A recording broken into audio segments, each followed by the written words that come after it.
They lived among us, smiling over breakfast. Imagine waking up to discover your roommate isn't who they claim to be. For thousands of people, this nightmare became reality. The sweet grandmother figure poisoning tenants for their social security checks. The obsessed roommate who couldn't handle rejection. The legal squatter who terrorized homeowners across the country. These aren't urban legends. They're documented cases that will make you question who's really sleeping down the hall. Let's start with Dorothea Puente, the grandmother you'd never suspect.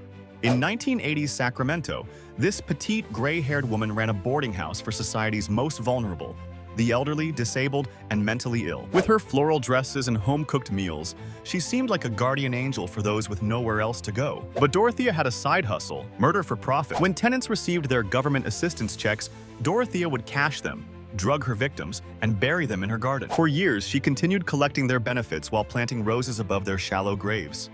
The scheme unraveled in 1988, when a social worker became suspicious about a missing tenant. Police discovered 7 bodies buried throughout her property. The sweet grandmother was eventually convicted of 3 murders and sentenced to life in prison, though investigators believe her victim count was much higher. Then there's Casey Joy, whose story proves that rejection can trigger deadly consequences. In 2013, Iraq War veteran Maribel Ramos shared her Orange County apartment with Casey, a quiet, older man who seemed harmless enough. But behind closed doors, Casey had developed an unhealthy obsession with Maribel. When she finally demanded he move out after he couldn't pay rent, something snapped. Maribel vanished days later. Casey appeared devastated, joining search parties and pleading for information on local news. But investigators noticed something off about his behavior. The smoking gun? Library computer records showed Casey had searched "How long does it take for a body to decompose?" shortly after Maribel's disappearance. Her body was found in a shallow canyon grave, and Casey was sentenced to 15 years to life for second-degree murder. Perhaps most disturbing is Jameson Bachman, the serial squatter who weaponized housing laws against unsuspecting roommates.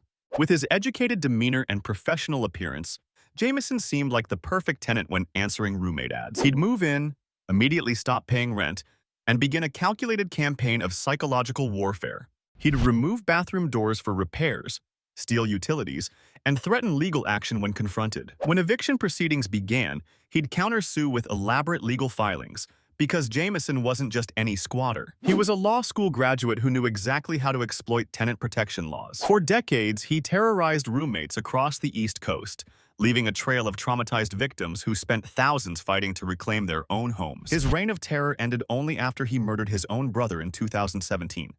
The one person who tried to intervene in his destructive pattern. Jameson took his own life while awaiting trial, but his legacy continues to haunt housing laws nationwide. What makes these cases so chilling isn't just the violence, it's how ordinary these predators appeared.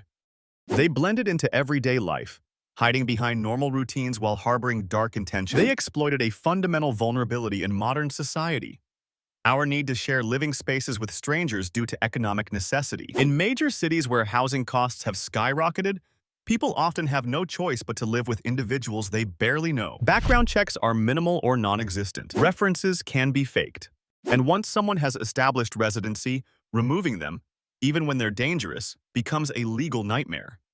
The psychology behind these roommate predators varies. Some, like Dorothea Puente, display classic sociopathic traits, superficial charm masking a complete lack of empathy. Others, like Casey Joy, demonstrate how rejection can transform obsession into violence. And Jameson Bachman represents a particularly modern monster, someone who uses bureaucracy itself as a weapon. What can we learn from these horrifying cases? First, trust your instincts. Many victims reported feeling uneasy long before discovering the truth, but dismissed their concerns as paranoia. Second, always conduct thorough background checks, including criminal history and credit reports. Third, document everything in writing, from rental agreements to house rules. Most importantly, recognize that predators count on our politeness and reluctance to seem judgmental. They exploit our desire to see the best in others. Sometimes, what seems like rudeness, asking direct questions, setting firm boundaries, or refusing to ignore red flags might actually save your life. The scariest monsters aren't hiding under your bed. They're signing your lease, using your shower, and watching you sleep. They look just like everyone else, until they don't. What's your roommate story?